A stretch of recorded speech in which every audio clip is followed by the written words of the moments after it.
Hello students, આ video તમારી સાથે ડિપ્લોમા સેકન્ડ સેમેસ્ટરની અંદર એન્વાયરમેન્ટ એન્ડ સસ્ટેનેબિલિટી સબ્જેક્ટ આવે છે, જેનો સબ્જેક્ટ કોડ છે 4x03, જે લગભગ મોસ્ટ ઓફ બ્રાન્ચને સેકન્ડ સેમેસ્ટરની અંદર આવે છે.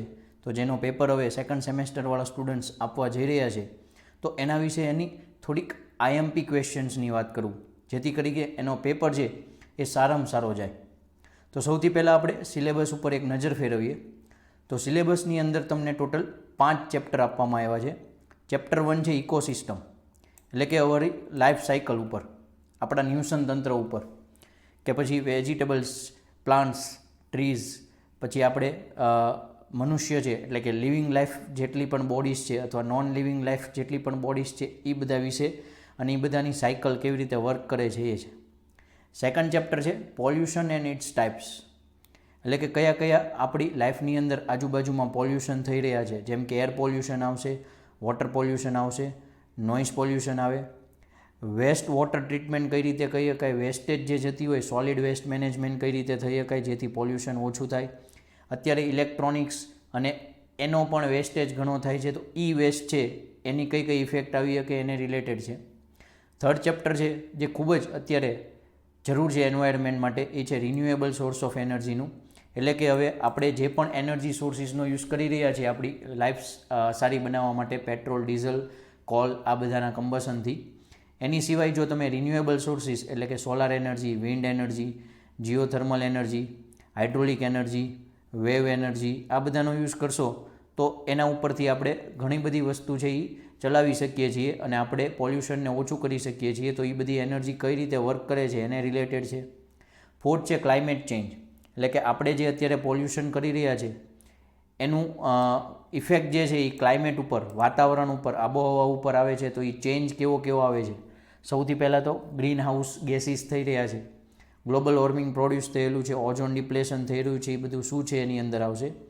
અને લાસ્ટ ચેપ્ટર છે જે ગ્રીન એટલે કરેલું છે કે પોલ્યુશન ઘટાડવા માટે, આપણી ઇકોસિસ્ટમ સારી બનાવવા માટે આની અંદર ઘણી બધા એવા રૂલ્સ, પોલિસીઝ, એવા આઈડિયા આપેલા છે. એને કહેવાય એન્વાયરમેન્ટ લેગિસ્લેશન એન્ડ સસ્ટેનેબલ પ્રેક્ટિસીસ. તો આ 5 ચેપ્ટરનું તમે હવે વેઇટેજની વાત કરીએ તો ઇકોસિસ્ટમ છે એ ટોટલ 14 માર્ક્સનું છે. પોલ્યુશન એન્ડ ઇટ્સ ટાઈપ્સની વાત કરું તો 16 માર્ક્સનું છે. રિન્યુએબલ સોર્સ ઓફ એનર્જી છે તો એ 16 માર્ક્સનું છે. ક્લાઇમેટ ચેન્જ છે તો એ 14 માર્ક્સનું છે. અને એન્વાયરમેન્ટની જે એન્વાયરમેન્ટ પ્રેક્ટિસીસ, સસ્ટેનેબલ પ્રેક્ટિસીસ છે એ 10 માર્ક્સનું છે. આમ જુઓ તો આઉટ ઓફ 70 છે. તમે આખી પેપર સ્ટાઇલ જુઓ તો એમાં ઓર સાથેના ક્વેશ્ચન પૂછેલા હોય છે. કઈ રીતે? તો આપણે જુઓ, એના મેં અહીંયા લાસ્ટ યરના 4 થી 5 પેપર ડાઉનલોડ કરેલા પણ રાખ્યા છે. આ પેપરની કમ્બાઇન્ડ PDF જોતી હોય તો તમને હમણાં હું નીચે ડિસ્ક્રિપ્શનમાં એક લિંક આપું છું વોટ્સએપ ગ્રુપનું, એમાં જોઈન થઈ જાઓ, એમાં હું એ મૂકી દઈશ. અને એ સિવાય પણ બધા સેકન્ડ સેમેસ્ટરના બાકીના મિકેનિકલના પેપર છે એ મેં ડાઉનલોડ કરેલા છે, એની કમ્બાઇન્ડ PDF મળશે. બાકી બધી બ્રાન્ચ માટે નથી કરેલા, અત્યારે મિકેનિકલ માટે બાકીના સબ્જેક્ટના કરેલા છે. હવે તમે એની પેપર સ્ટાઇલ જુઓ તો બધાની જેમ આની સેમ પેપર સ્ટાઇલ જ છે, પણ તમે બધા ઓપ્શન સહિતના બધા સબ્જેક્ટ્સના માર્ક કાઉન્ટ કરશો તો એ કંઈ 70 માર્ક્સ નહીં થાય. 70 માર્ક્સ તો તમારે લખવાના છે ખાલી. એ સિવાયના તમે આવી રીતના માર્ક્સ કાઉન્ટ કરશો તો એ લગભગ 133 માર્કનો પેપર છે. એટલે એ તમે જોવા જાઓ તો અમુક ઓપ્શનમાં નીકળે, અમુકમાં તમારે question 1B, A, B compulsory હોય જોતા. આ માર્ક વેઇટેજ છે એમાં પહેલું ચેપ્ટરનું વેઇટેજ છે 14 માર્ક્સ કરતાં પણ વધી જાય ઘણીવાર, અને એના ક્વેશ્ચન 1A, 1Bમાં આવે જે ઓપ્શન નથી, એટલે એ ચેપ્ટર ખાસ કરી લેવું જોઈએ. ચેપ્ટર 2 અને 3નું વેઇટેજ પાછું વધારે છે થોડું કમ્પેરેટિવલી, એટલે તો કરી જ લેવું જોઈએ. અને જો તમે ફર્સ્ટ 3 ચેપ્ટર વ્યવસ્થિત કરી લેશો તો આઈ થિંક છે એ તમારે પાસ થવામાં કોઈ રોકી નહીં શકે, પણ એ પ્રોપર કરવા પડશે. અને એમાં અમુક એવા બોરિંગ ટોપિક પણ છે કે જલ્દી નથી યાદ રહેતા અને એ પૂછાય છે તો આપણે એને સ્કીપ કરવા જોઈએ. તો પછી પાછું પ્રોબ્લેમ આવે ખાલી 3 ચેપ્ટરથી, તો પાછું 4th ચેપ્ટર ઇમ્પોર્ટન્ટ થઈ જાય.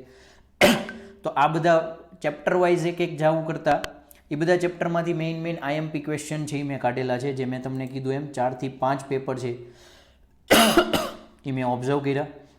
એમાં રિપીટ શું થાય છે વધારે, શેની ઉપર એ લોકો ભાર આપે છે, એક ચેપ્ટરમાં એ લોકો ખાસ શું પૂછવા માગે છે, એ બધું મેં ઓબ્ઝર્વ કરી, સર્વે કરી અને એક IMP ક્વેશ્ચનનું આખું લિસ્ટ તૈયાર કરેલું છે.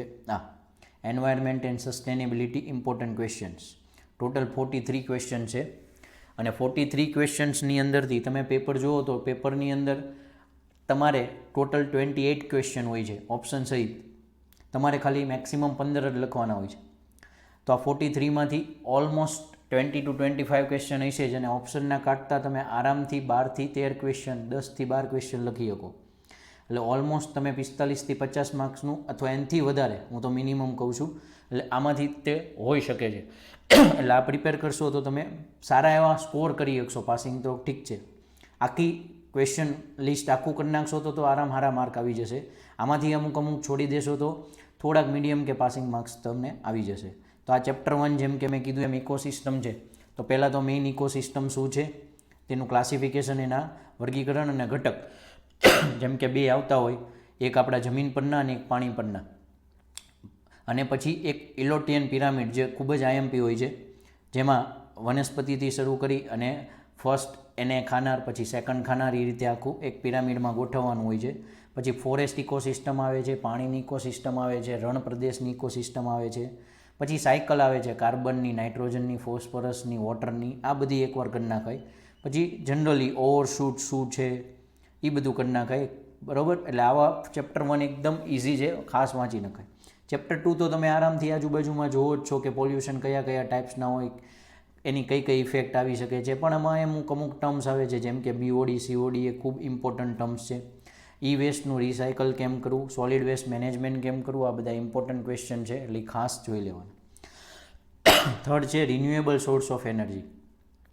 તો એમાં સોલાર એનર્જી આવે, વિન્ડ એનર્જી આવે, બાયોગેસ પ્લાન્ટ આવે, બરાબર. પછી જીઓથર્મલ એનર્જી આવે, ટાઇડલ એનર્જી આવે. અને રિન્યુએબલ એનર્જી શું કામ ઇમ્પોર્ટન્ટ છે, નોન કન્વેશનલ એનર્જીનો શું ડિફરન્સ છે, સોલાર સેલ કામ કેમ કરે, vertical axis turbine, horizontal axis ટર્બાઇનનો ડિફરન્સ ને એ બધું ખાસ ઇમ્પોર્ટન્ટ ટોપિક છે. ચેપ્ટર 4ની અંદર 14 માર્ક્સનું ચેપ્ટર છે અને મેં ખાલી 6 ક્વેશ્ચન આપ્યા છે. એનો મિનિંગ એવો થયો કે આ એટલા ઇમ્પોર્ટન્ટ થઈ ગયા કે આ વારંવાર રિપીટ થાય છે. અને હું કહી દઉં 6માંથી 4 ક્વેશ્ચન તો હશે, એટલે તમે આરામથી આમાંથી 10 માર્કનું તો થઈ જ ગયું. એટલે પહેલાં તો બાકીના પહેલાં 3 ચેપ્ટરના અમુક ક્વેશ્ચન તમે છોડતા હો તો ભલે, પણ આમાંથી એક પણ ક્વેશ્ચન છોડવાનું નથી. ચેપ્ટર 5ની અંદર પણ મેં આમ જુઓ તો 6 ક્વેશ્ચન આપેલા છે, પણ એમાં ખાસ કરવાનો છે એક 5R વાળો મોસ્ટ રિપીટેડ ક્વેશ્ચન છે. પછી એક એન્વાયરમેન્ટ પોલિસીસ કઈ છે એકવાર જોઈ લેવી ખાસ. એટલે એમાંથી થોડુંક આઈડિયા હોય તો આવા એક્ટ કોઈ પૂછે તો એક્ટમાં પણ થોડું ઘણું તમે લખી શકો. ઓવરવ્યૂ લઈ લેવો એક્ટનો, ફટાફટ એકવાર વાંચી લેવું, બહુ ગોખવાની જરૂર નથી. તો આ રીતે મેં ક્વેશ્ચન આખો બનાવેલા છે, એની પણ PDF હું ગ્રુપમાં મૂકી દઈશ. અહીંયા લિંક પણ આપું છું, નીચે એ મેન્શન પણ કરી દઉં છું, તો ખાસ જોઈન કરી લેજો. હવે એક ખાસ ટ્રીક કે આવા થિયરિટિકલ સબ્જેક્ટમાં જે પણ તમે બ્રાન્ચમાં ભણો છો, તમારે જે પોતાની બ્રાન્ચને રિલેટેડ સબ્જેક્ટ આવે છે એની કમ્પેરમાં જુઓ તો બહુ જ થિયરિટિકલ સબ્જેક્ટ છે. તો આવા કોઈ પણ થિયરિટિકલ સબ્જેક્ટ આવે ને એની ખાસ 2 ટ્રીક હોય છે. પહેલી ટ્રીક છે, જો કોઈ પણ ક્વેશ્ચનના આન્સરમાં કોઈ ફિગર ડ્રો કરવાની આવતી હોય તો પહેલાં એ ડ્રો કરવી અને પ્રોપર વ્યવસ્થિત એટલી પ્રેક્ટિસ કરીને પ્રોપર આવું અને ડ્રો કરવી કે જેથી એ ફિગર જોઈને જ તે સમજી જાય કે નહીં આણે પ્રિપરેશન કરેલી છે અને ફિગર પ્રોપર દોરી હોય એટલે એના વિશે થોડુંક એક્સપ્લેન તો કરશો જ તે, એટલે ઓટોમેટિક છે એ એટલું બધું નહીં વાંચે અને માર્ક આપી દેશે. સેકન્ડ, કોઈ પણ એવો ટોપિક હોય કે જેની અંદર સબ ટોપિક્સ આવતા હોય, જેમ કે કોઈકનું ક્લાસિફિકેશન હોય, કોઈકના ટાઈપ્સ હોય, એની અંદર કંઈક તમારે હાઇલાઇટેડ પોઈન્ટ્સ કરવાના આવતો હોય, બુકમાં પણ તમને બોલ્ડ લેટરમાં એ પોઈન્ટ્સ આપ્યા હોય કે ભાઈ આ વસ્તુ છે એની અંદર, પછી એની અંદર પાછો પેરેગ્રાફ 2 પેરેગ્રાફ છે એ એક્સપ્લેનેશન હોય.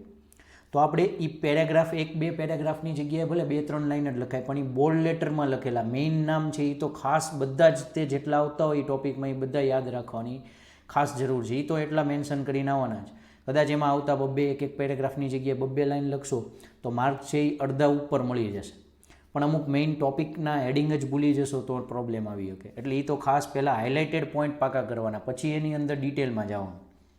એટલે ટાઈમ છેલ્લે ઘટ્યો હોય લખવાનો કે પછી છેલ્લે વાંચવાનો, તો પહેલાં હાઇલાઇટેડ પોઈન્ટ્સ આવડતા હોય તો એટલીસ્ટ એ લખીને આવી શકો. તો આ 2 ટ્રીકથી જશો તો એન્વાયરમેન્ટમાં ક્યારેય કોઈ ફેલ થતું નથી. ઓકે, તો આઈ હોપ તમને વિડીયો ગમ્યો હશે. તો આ બધા વિડીયો શેર કરજો જેથી કોઈકને હેલ્પફુલ થાય, અને આવા જ બીજા વિડીયો પણ હું મૂકતો રહીશ. વિડીયો જોવા બદલ થેન્ક યુ.